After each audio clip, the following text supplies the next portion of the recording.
Yun it's nice to see everyone. Ano yung mga Celso, hello, at Malin. Yan.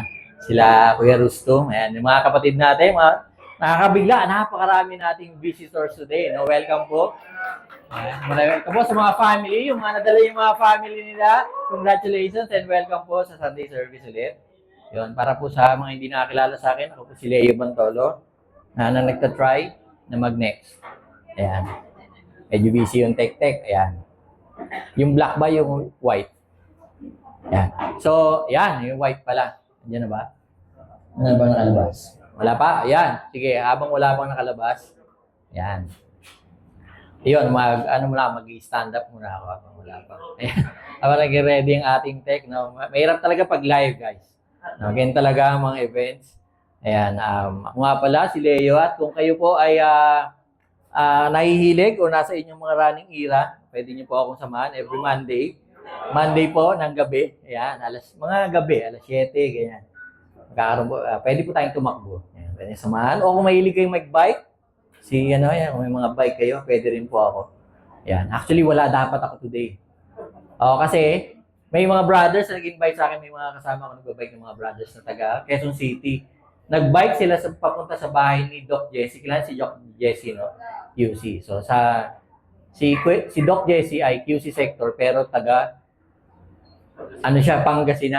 Taga Pangasinan. So, nag-bike papunta doon yung mga brothers. So, may inspire ka doon sa mga brothers na yun kasi karamihan doon ay mga senior, hindi mga karamihan. Marami sa kanila ay mga sa 50s. So, nagbabike pa sila ng ganong kalayo. Ayan, live na daw ako. Ayan, maraming salamat po. Andiyan na po ba ang aking slide? Ayan. So, ayan. Ayun, magandang umaga po ulit sa inyong lahat. Yun po, ang series po natin, recap. Ayan, pinamagatang Scandal of the Kingdom. Ito po ay libro by Dallas Willard. So, yung book na po ito ay nagse-center sa mga parable. No, tapos nagdi-deep dive siya. Bakit ba siya nagiging scandalous? No. Kita sa Bible, bakit scandalous yung something na nasa Bible? Bakit nga ba? Kasi ito binibreak niya yung mga norms o yung mga kinagawian, yung mga tradition, yung mga karaniwang nakikita nila. No? Ito ay hindi bagong teaching. So si Jesus specifically sinabi niya, no, this is not a new teaching. Sabi niya. No, hindi niya binabago, hindi niya sinasawalang bahala yung mga law na binigay sa kanila. Instead, binibigyan tayo ng view ng kingdom ni God. No, yung Israel, very special siya kay God. No? Kasi nung nabuo yung Israel, naging nation sila, wala silang king. Ang king nila, wala silang physical na king. Ang king nila si God. No? I will be your king, you will be my people. These are my laws. No? Tapos nag-request sila kay God, no? Nainggit kami doon sa ibang nation. Sa awa sa kanila ni God, sige, titingnan, bibigyan ko kayo ng king. Pero yung king na yun, nag-obey pa rin kay God. So, ganun nangyayari sa kanila. So, may king na sila. Dito rin sa libro na to, binibigyan ng emphasis na yung kingdom of God ay hindi something in the future. No, hindi siya pagdating ng langit, second coming. Hindi siya ganon. Yung kingdom ni God ay nandoon na nung panahon pa lang ni Jesus. Yun yung tinuturo ni Jesus, that the kingdom of God is there. No? At yung kingdom ni God, no? As a young Christian, ito rin yung naisip ko kasi wini-welcome tayo sa kingdom ni God, di ba? Pero yung church ay hindi yung kingdom ni God. Isa lang ito sa mga fruits ng kingdom ni God. Okay. Next. Yup. Yeah, next slide tayo. Next slide. Yup. Saan ba ako? Dito ba ako? Nagde-next na kasi siya. Hindi ko lang nakikita. Okay, nasaan ba ako? Lumampas na. Ito na ba? Yung pangalan ni Kuya Nats? Nandiyan na ba? Next pa? I cannot see. Ayan. Lumampas na. Ayan. Ayan na ba? Ayan, pangalan ni Kuya Nats. O, sige. Ayan. Nung first natin, ay pinag-aralan natin yung una, yung faith ni Christ, saka yung faith of Christ. So, lahat tayo ay na-save, kasi may faith tayo kay Christ. Pero ang goal natin ay magkaroon ng faith of Christ. Kung paano nabuhay si Kristo, kung paano niya minahal at tinrato si God. Tapos si Pastor Romel, tinuro naman niya yung how Jesus taught. No? So kung paano nagturo si Jesus, ito nga, ginagamit ni Jesus yung mga parable. Maraming pagkakataon na si Jesus, nagtuturo siya, hindi niya ina-explain. Meron siya mga ganung pagkakataon. Si Jesus, hindi niya win-win over yung mga tao by arguments. No? Dito, inside A, inside B, tapos maglalaban. Hindi. Si Jesus, he wins people's heart by telling them yung mga stories of how the kingdom works. No? And nawiwin niya yung mga tao dahil sa kanyang demeanor din. Tapos si Jack naman, explain niya sa atin why parables. Para daw, bless, sabi ni Tapos, no? Pero ang maganda sa tinuro ni Jack, bakit nga ba nagtuturo si Jesus through parables? Kasi yung parables, ito yung mga bagay na common sa mga tao nung panahon nila. No? So, ito yung mga common everyday things na naiintindihan nila.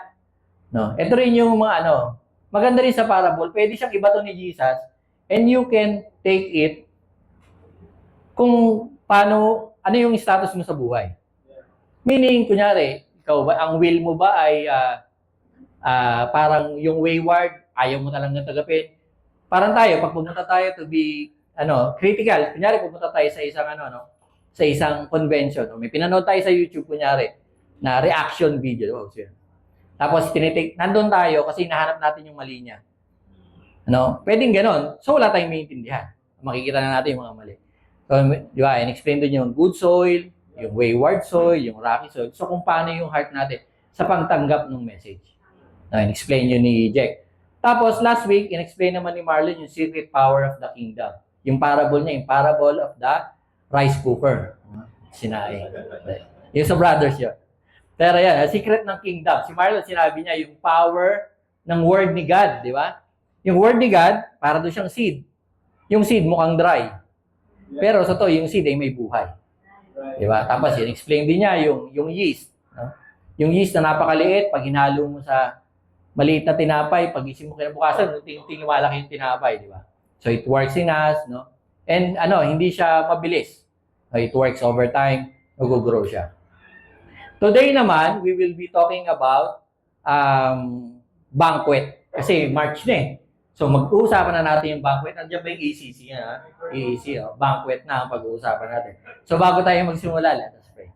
Father in heaven, thank you so much for today. For gathering us. Thank you, Panginoon, dahil makarinig kami ng iyong salita. Pray ko ngayong umaga, Panginoon, you guide us with your Holy Spirit at yung words mo lang, Panginoon, yung wisdom mo, yung mamutawi sa amin. And we take this message, Panginoon, as good soils, Panginoon. And may you help us in our journey towards the kingdom of God, Panginoon. Thank you so much, Lord. In Jesus' name we pray. Amen. Okay. Matawa next. Yan. Saan ba ako? The greatest opportunity, yan po ang aking pamagat today. Yun. To those pala hindi nakagets, yung banquet kasi, yung Christmas banquet. So, banquet ang tawag namin. So, Berna. So, ito si Jesus, nagturo siya about banquet. God is inviting us, all of us, disciples, non-disciples, Christians, to be part of His kingdom now. In-invite niya tayong lahat. Ang invitation ay come now. Pero ang tanong, pupunta ba tayo? Sasama ba tayo? Or would you let this great opportunity pass you by? Ang focus ng parable natin today ay yung parable of the great banquet. Nandun yun sa Luke 14. So open nyo na po yung mga Bible nyo sa Luke 14. Andun po mamaya yung mga babasahin natin. Medyo marami-rami tayong babasahin ng konti. Almost matatapos natin yung buong chapter, pero please bear with me. Si Jesus, tinuro niya itong parable na to. Wala niya kung nasaan siya. Nasaan siya? Nung in-invite siya sa isang banquet. Pumunta siya sa isang party.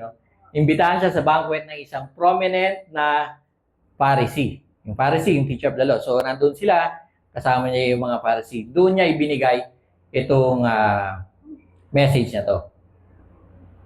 Bago natin basahin yung parable, tignan muna natin yung mga ibang nangyari. Magsisimula tayo sa verse 8. Titignan natin ano ba yung mga ibang nangyayari doon sa banquet na pinuntahan ni Jesus. Marami siyang napansin doon. Ako personally, nakarelate ako. Kasi kung alam niyo po yung trabaho ko, ano po kami? nag-audit po kami ng mga service ng mga restaurant. So habang kumakain, nag-o-observe kami. So si Jesus, nag-o-observe din siya habang kumakain. O baka kayo din, baka naging ugali nyo. Nung bata ko, ugali ko din yun. Pag nasa restaurant, pinapansin ko yung ibang table. Yan. So, yan. So, ano bang nangyayari? Yung unang napansin ni Jesus, doon sa banquet ay may seating order. Okay. So, kung nakapunta kayo sa kasal, di ba, buti nga ngayon sa kasal, meron ng may number na, di ba? Ay, may makikita mo na yung table mo. Ako, nagulat ako, umattend ako isang beses ng kasal, wala yung pangalan ko eh. Expected ko naman kasi ako pala ay ano. Ano tawag doon? Hindi, ano tawag doon? May hindi umattend, in-invite ako.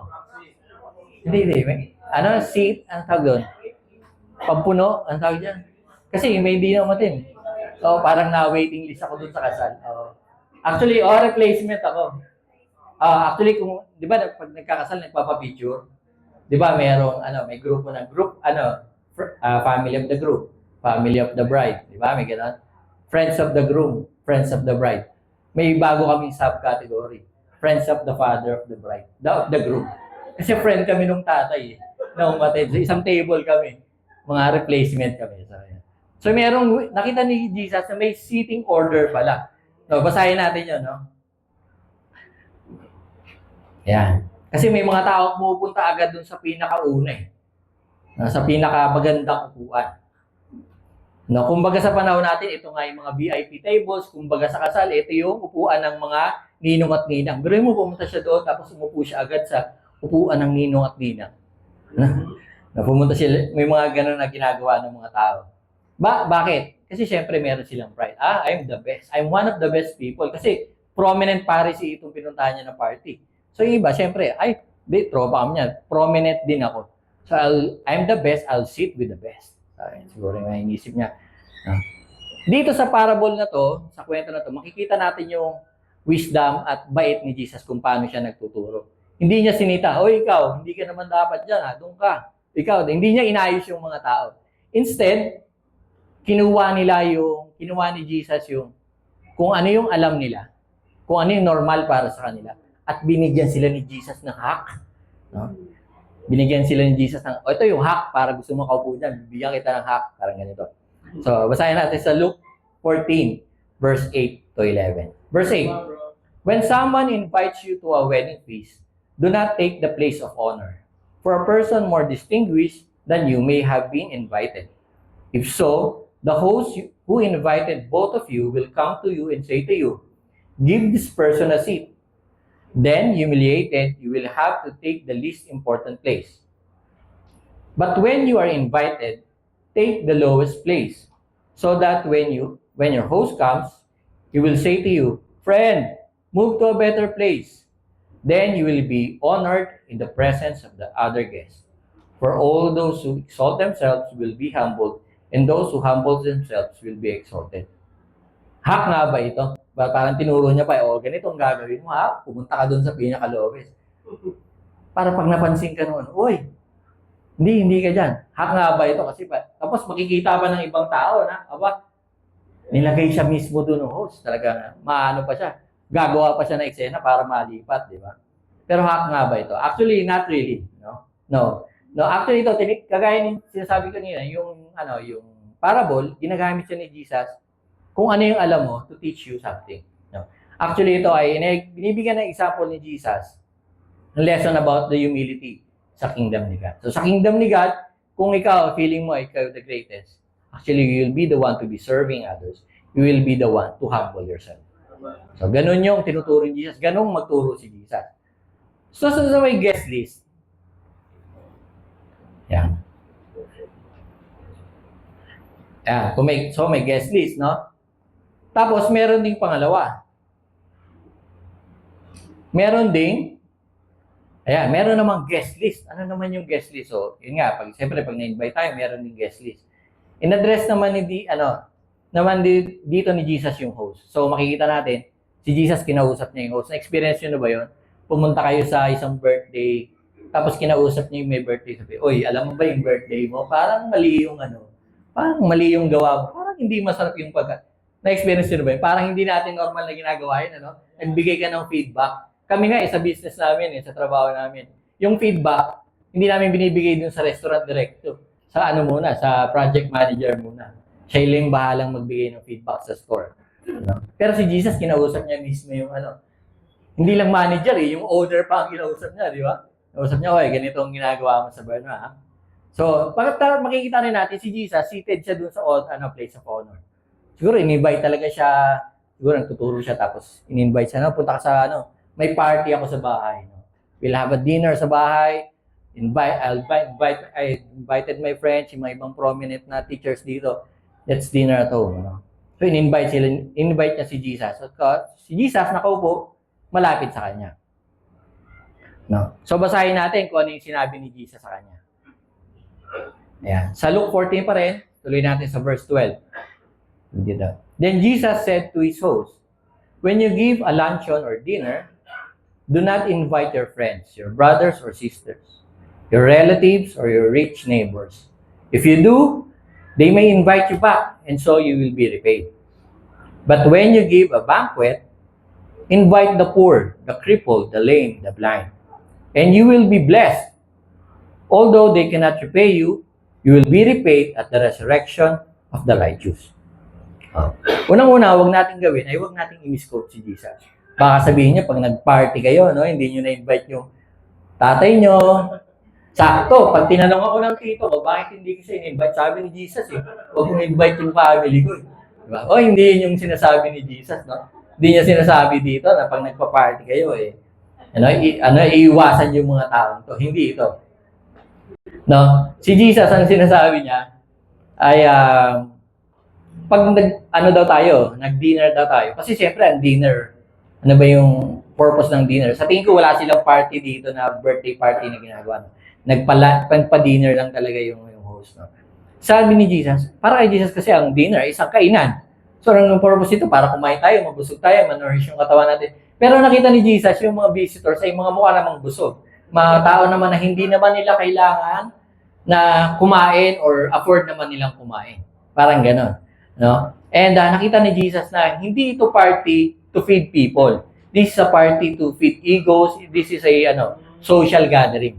No, imbis na matulungan yung mga talagang kailangan kumain, ang nangyayari doon sa party, parang lalo pang nadi-divide. Sino ba yung may kaya? Sino ba yung mayaman? Sino ba yung prominent? Sino yung hindi? So, yun yung nangyayari sa party. Nagkakaroon siya ng division. No? Yung host, yung in-invite niya, yung mga tao na makakapag-repay sa kanya, makakapagbalik ng favor. No?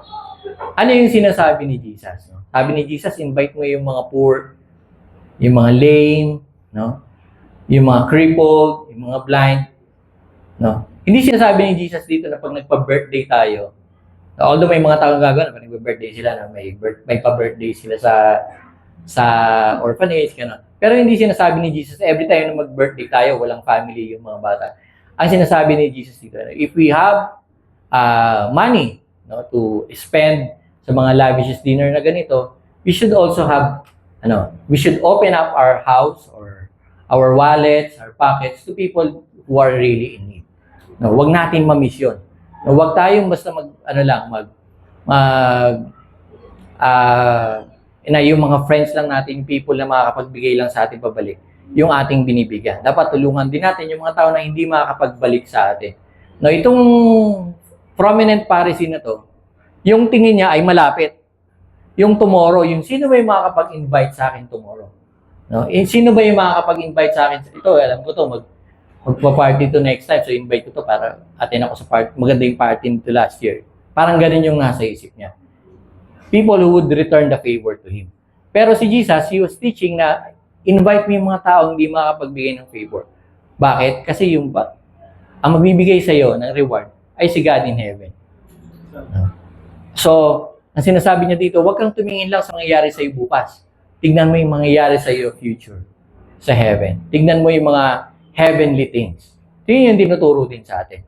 Huwag tayong tumingin lang sa malapit. No? Huwag tayong tumingin lang sa malapit. Let's look forward to heavenly things.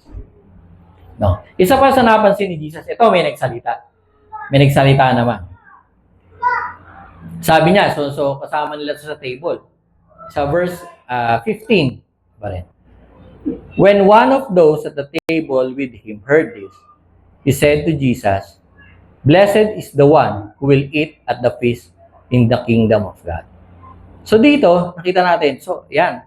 So, nagtuturo si Jesus, sabi niya, wow, ang ganda. Hindi ko alam actually kung ang reason niya, bakit siya nagsalita. Siguro gusto niya mapansin habang nag-uusap. Hindi ko alam. Pwedeng sarcasm, no? Pwede ring, natuwa talaga siya. Wow, awesome naman doon. Pantay-pantay na tayo. Ano? Pwedeng excited talaga siya sa kingdom ni God. Sabi niya, gusto kong, hindi na ako makapaghintay sa yung mangyayari in the future ng kingdom ni God. Hindi niya napansin, o hindi napansin ng mga tao sa lamesa, that the kingdom na pinuturo ni Jesus, nandito na. Hindi nila napapansin o hindi nila alam. Bakit? Alam niyo yung mga Israelites, binigyan na sila in the future. Meron na silang mga prophets, from Genesis to the prophets, sinabi na sa kanila na darating ang kingdom ni God. Pero hindi nila na nakita. No? Most of them, hindi nila nalaman, hindi nila nakita na nandito na yung kingdom. Bakit? Kasi blinded sila, meron silang sarili nilang mga notions kung ano ba yung kingdom ni God. Meron silang mga sariling ideas. Kasi sabi, there will be a king who will rule the world. So, iniisip nila, papaalisin yung mga Romans, yung Israel ang magiging head ng lahat ng nations. Kasi yung sinabi, you will be the head of the nations. So, yun yung iniisip nila. Nami-miss out nila yung nasa harapan nila. Yung kingdom na nililay down ni Christ sa kanila. No. Again, si Jesus, hindi niya nirebuke yung tao na to. Hindi niya sinabi, stop, mali ka. Hindi to future, hindi to sa resurrection. Di ba pa, maganda talaga yung kingdom ni God, pero may experience yun na to ngayon. Nandito na to ngayon. Maganda yung kingdom ni God, yes. Maraming mangyayari kapag nasa heaven na kayo, pag nasa-resurrection. Yes, mangyayari yun. Pero, yung kingdom ni God, nandito na. You wouldn't have to wait. Nandito na yung kingdom ni God. No, hindi siya nirebuke ni Jesus. Hindi siya dinibate ni Jesus.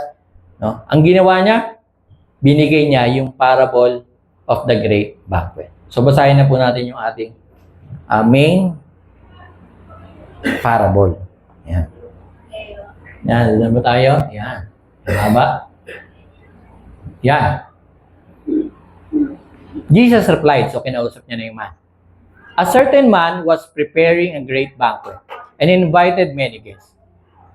At the time of the banquet, he sent his servant to tell those who had been invited, "Come, for everything is now ready." But they all alike began to make excuses. The first said, "I have just bought a field, and I must go and see it. Please excuse me." Another said, "I have just bought 5 yoke of oxen, and I'm on my way to try them out. Please excuse me." Still another said, "I just got married, so I can't come." The servant came back and reported this to the master. Then the owner of the house became angry and ordered his servants to go out quickly into the streets and alleys of the town and bring in the poor, the crippled, the blind, and the lame. "Sir," the servant said, "what you ordered has been done, but there is still room." Then the master told the servant, "Go out to the roads and country lanes and compel them to come in, so that my house will be full. I tell you, not one of those who were invited will get a taste of my banquet." So dito, makikita natin, so nagsalita na si Jesus. Si Jesus, una, doon sa parable, merong great invitation. To everyone, again, parable ito, to everyone na nandoon, umaten nun, alam nila yung kinukwento ni Jesus. Alam nila yung feeling na may invite sa isang banquet. In fact, nasa isang banquet sila sila ay na-invite, umattend, most likely, nag-host na rin yung iba sa kanila ng mga luncheons and events, no? They know the feeling. They know kung ano yung kinukwento ni Jesus. Kung titignan natin yung parable, yung invites, di ba? Yung invite na sent ahead na siya. Naibigay na siya matagal na doon sa mga taong invited. No? Yung mga binigyan ng invites, ito yung mga tao na ine-expect nung host to attend. Kagaya nung sa una, nung kinausap ni Jesus, they may be the friends, families, no, kapatid, nung host. So, ito yung taong malalapit sa kanila. Kung titingnan din natin, ang sinasabi dito or yung character ng invited ay yung mga Israelites. No? Kasi sa kanila binigay yung law. Sila yung mga expected ni God na papasok, a-attend sa kingdom. A-attend dun sa banquet kasi sila yung holy nation. Diba? Sila yung sineparate ni God. Again, sila yung tao na ang king nila si God. Sila yung mga tao na nasa kanila yung law, alam nila yung traditions, alam nila yung tama, yung mali, anong dapat gawin at hindi gawin. Sa kanila binigay yung invitation. No, sa kanila. Pero ngayon, yung servant inutusan na siya. No, hindi na siya nang-distribute ng invite. Inutusan siya. Sige, tawagin mo na sila kasi nandito na yung kingdom. No, ngayon na gagawin yung event. Darating na, magsisimula na yung event. Tawagin mo na sila, paatinin mo sila. No? Pero ang nangyari, may mga hindi sila pumunta. Yes, Jesus telling them, it would be great in the kingdom. But the kingdom is here. Again, yung message ng parable, that the kingdom is here. The time to come is now. Ano ba yung mga naging response ng mga naging guest? So, yung mga in-invite, no? Yung mga in-invite, ano yung naging response nila? No, lahat tayo na-invite sa isang party na rin, di ba? Diba, pag na-invite ka sa isang party, maka-receive ka ng invitation. Excited ka, di ba? Ako, nung sasasawa ko, inisip ko pa kung anong mga isusuot ko. So, yung mga, huwag niyo kong bigyan anxiety pag in-invite niyo ako. Iniisip ko kung ano yung mga isusuot ko. Kung formal, ayoko kasi mukhang, tawag nito, yung masyadong informal, parang gano'n. Dress your age ako parang gano'n. So, iniisip ko. Tapos, iniisip ko rin, magdadala ba ako ng regalo dito? Hindi ba ako magdadala ng regalo? Pwede bang magdala ng regalo?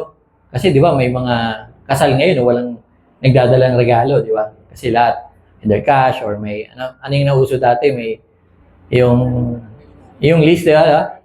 Registry, di ba? Pupunta ka na dun sa appliance center. Ngayon, wala na nagbibigay ng appliance, di ba? Pero, di ba, ganun. So, magbubuhat ba ako? Babagay ba sa damit ko pag may buhat akong regalo? Ganun, di ba, iniisip natin. So, may mga bagay na iniisip natin. Tayo din, pag nagpa-party tayo dito sa mga ECC, di ba? Excited ka rin pag nag-send ka ng invites, di ba? Paggawa pala ng PADMAT, ilang beses yung chinek yan, di ba? Pina-approve nyo pa kasi pe-present nyo pa. Di ba? Yung feeling nung pag nandiyan yung event, excited ka na, mga last minute check. Naku, wala yung ganito. Anong bibigay natin sa raffle? Ay, hindi pa nag-yes si ganito. Sinong kakanta mamaya? Naku, sumingit si Oyo dun sa sayaw. Anong gagawin natin kay Oyo? So, yun. Di ba, iba yung isang pag may event, iba yung nasa isip natin, excited tayong lahat. No? Pero itong mga tao na na-invite, meron sila ibang excuses. No? Buti pa nga nung unang panahon may RSVP. Diba? Buti pa nga ngayon, may RSVP. Ahead of time, alam mo kung sinong hindi makakapunta, kung kailangan mo i-replace sila doon sa seats, no? Para maibigay mo sa iba. Kasi sayang din naman yung, kasi binayaran mo yung per table, no? So, actually, yung naisip ko nung umattend ako doon, alam ko na, sabi ko kay Lia, alam ko na na seat filler ako, oo. Alam ko na, pero naisip ko, mahal din ang gastos talaga sa kasal. Tsaka alam kong siya nagbayad nun, yung father. So, punta ako para ma-encourage din yung brother. And, buti pa nga ngayon may RSVP. Sunod pa rin nila, tinawag sila. Nako, tsaka lang sila nagsabi na hindi sila makakapunta. No? Yung people, meron silang iba-ibang reason na binigay, di ba? Yung reason na binigay nila ay hindi, medyo lame, hindi ka tanggap-tanggap. No? Yung point nito, yung parable kasi, yung mga tao, iniisip nila meron silang something better to do than to be in the kingdom of God. So, tingnan natin yung mga naging excuse nila, no? Yung una, sabi niya, I have just bought a field and you must go and see it. please excuse me. So, nagbebenta ng lupa. Romel, nagbebenta ka ng lupa, meron na bang bumili ng lupa sa'yo na hindi tinignan yung lupa? Wala naman, di ba? Karamihan na may bili ng lupa, o almost everyone siguro na bibili ng lupa. No? Either ipapacheck mo sa meron kang kakilala, ipapacheck mo yung lupa, kung pinagkakatiwalaan mo, i-check niya, or ikaw mismo pupunta ka doon to check your land. No? Bago mo siya bili. No? Ewan ko, bakit niya i-check yung lupa? Siguro gusto niya na magtanim. Pero yung gagawin niya, pwede naman bukas, pwede naman sa makalawa. Na? Pero gusto niyang unahin yung lupa, i-check yung lupa niya. Yung pangalawa, sabi niya, I've just bought 5 yoke of oxen. So, mga 10 baka yung binili niya, no? I'm on my way to try them out. Please excuse me. So, parang ganun din. Sabi niya, bumili ako ng baka, i-check ko lang muna kung gumagana sila. Paano kung kunyari, pumunta talaga siya gumagana? So, sayang naman, hindi siya pumunta, okay naman pala. Pero paano kung hindi nga gumagana? Hindi naman niya yan pwedeng siguro, wala naman siguro expiration na 7-day return in exchange policy yung baka niya. Para hindi pwedeng, pa hinahabol siya. Wala naman siguro sa extension na hinahabol. So, pwede niya rin actually pagpabukas. No? Yung isa, I just got married. So, mga ba, ikakasal, no? I cannot come, sabi niya. Pero kung isipin natin, most likely, it's a privilege para dun sa host to be hosting them sa kanilang honeymoon stage, di ba? Malamang, siyempre, nag-invite siya. Malamang meron siyang part ng house niya, pwede siyang bigyan ng room doon, bigyan sila ng villa somewhere, or pwede naman niyang isama yung asawa niya, di ba? Lahat naman tayo, di ba, pag kinasal tayo, alam natin na sinasama naman natin yung asawa natin sila. Dahil pag bagong kasal tayo, di ba? Magtatampo yun pag hindi mo sinama. Di ba? Pero siya sabi niya, hindi ko siya sama. Ay, parang siya, hindi ako makapunta bagong kasal kasi ako. No? Kung titingnan natin yung lahat ng excuse nila ay mga lame excuses. Mga parang di masyadong madali namang masolusyonan, pwedeng i-postpone, pwedeng ibilin sa iba, pagawa sa iba. Actually, kung iisipin mo, kung ikaw yung host, hindi mo namang ginandahan yung excuse mo. Parang gano'n, hindi mo pinag-isipan masyado, parang, parang hindi naman talaga ka-excuse yun. Parang nagsabi sa boss, boss, di ako makakapasok, masakit yung paa ko eh. Ay, hindi ako makakapasok, boss, kasi, 50 lang yung pera ko, wala akong barya. Magagalit sa akin yung driver pag magbayad ako. Parang gano'n, hindi masyadong pinag-isipan. Actually, yung reason nila, kung iisipin mo, parang they're saying, I have something else better to do than to attend your banquet. Yun yung heart nila. I have something better to do. No? Mas gusto ko bang makita yung lupa ko kaysa makita at umattend sa banquet mo. Pinapakita nito na they have low regard or low respect dun sa nag-invite sa kanila. Pinapakita nito, they have no love. No, I don't love you that much. I won't come to your party. Parang gano'n. Ang tanong, ikaw, ako, do I love God? Madali siguro sabihin. Siguro biglang nakita niyo, yes, siguro. No, pero kung iisipin natin siya, titignan natin siya sa kingdom mindset. Do you love the kind of life na binuhay, na sinapumuhay ni Jesus? Tingin mo ba ay magugustuhan mo yun? Tingin mo ba kaya mong lakarin yung nilakad ni Jesus? Or ng mga early disciples? Tingin mo ba ay gusto mo yung buhay masaya para sa'yo or pwede mong isa pamuhay yung pagiging Kristiyano araw-araw? Or do you wish you have something better to do with your time? If we do not love the kingdom of God as much, even the small things can prevent us from enjoying the present reality ng kingdom ni God. Kung anong meron sa kingdom ni God, pwede nating mamisyon kapag meron tayong better things to do. No? Hindi kailangan mahilig tayo sa masamang bagay. Wala namang masama sa pag-check ng lupa na binili mo, ng baka mo. Wala namang masama doon. Hindi naman nila sinabing, ay, sorry, hindi ako makapunta. Mang-hold up kami that day. Sorry. Wala naman silang gagawing masama di ba? Pero it's the small things. No? It's the small things na pumigil sa kanila to be there. Come on, bro.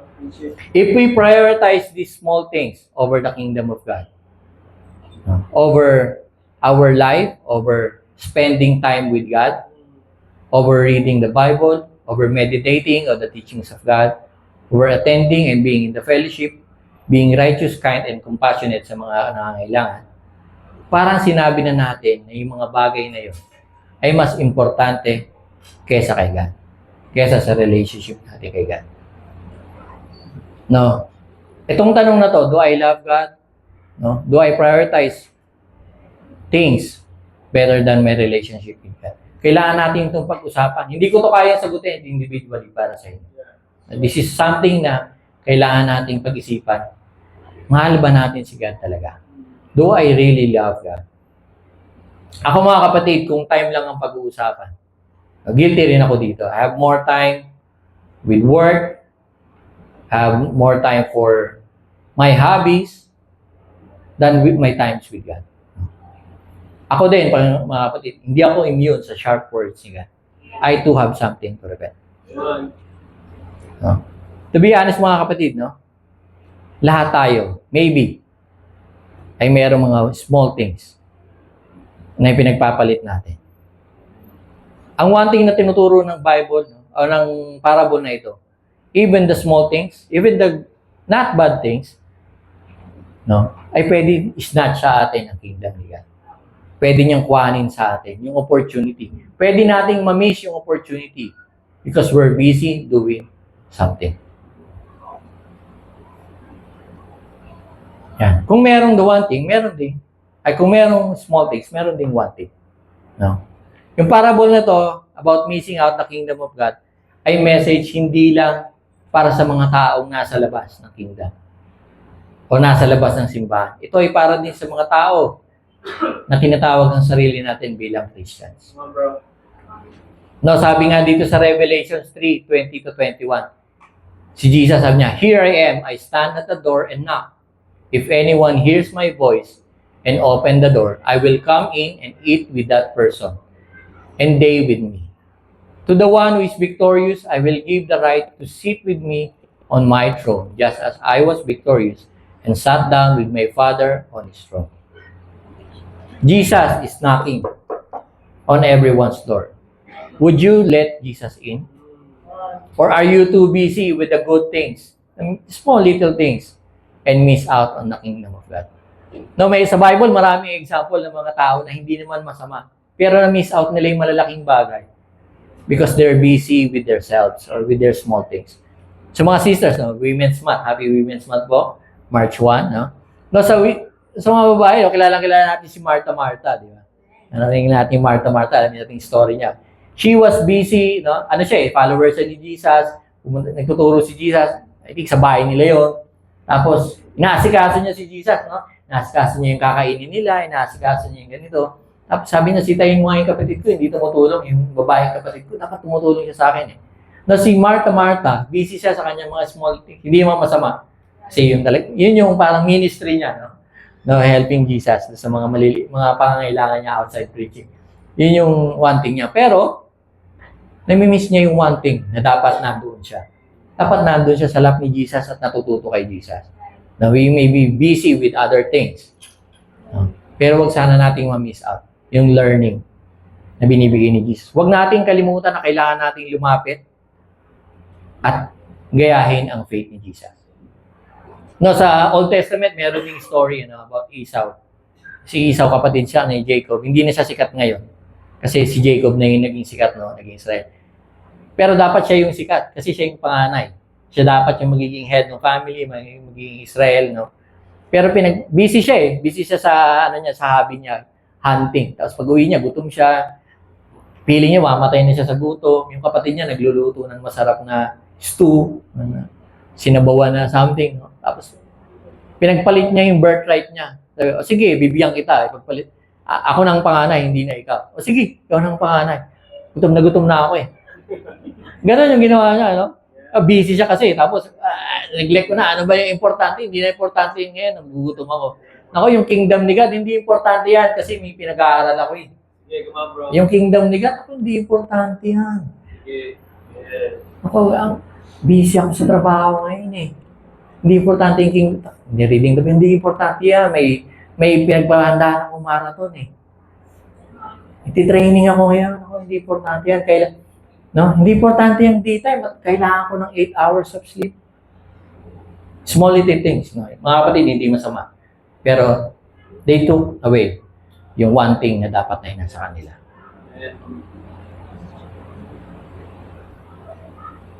Mga kapatid, I will end this parable or message. Kagaya ni Jesus. Bigla na lang nawawala. Yeah. Actually, pag binasa nyo, pagkatapos mag-story ni Jesus, iba na yung nangyari. Although kaduktong din siya, no? Pero makita natin sa parable, meron ding mga in-invite, yung mga cripple, yung mga blind. They're the people na outside ng Israel. This is the whole world. At kagandaan doon, sabi, di ba? In-invite na yung mga cripple, yung mga blind. May room pa. There's more room, mga kapatid. There's more room. Hindi pa close yung party. There's still room. Marami pang pwedeng punuan. No, iwan ko itong message na to as a cliffhanger for everyone. Pagaya ni Jesus. Pag-isipin natin mabuti yung invitation, yung parable ni Jesus. I pray na everyone will receive this message as a healthy, good soil. Huwag nating reject. Huwag nating pag-alisin natin dito, kinalimutan. Lunes, Martes, hindi man lang natin naisip. Pag-isipan natin mga buti, mga kapatid. We can ask ourselves, am I missing out sa totoong message ng Kingdom ni God? Ano yung mga excuse ko to the host ng banquet para hindi umattend? If you're a visitor, welcome po ulit. No? Ano pumipigil sa'yo to respond? The invitation is now. Ano pumipigil sa'yo to respond sa message ni God? No? Kausapin niyo yung mga nag-invite sa inyo, yung mga naka-fellowship nyo kanina. We will be more than willing to walk with you through your journey with God. Ikaw kapatid, if you consider yourself a Christian today, what are the little good things that takes your time and strength away to responding to God's invitation? Ano yung mga pinaglalaanan mo ng time na umaagaw sa time ni God?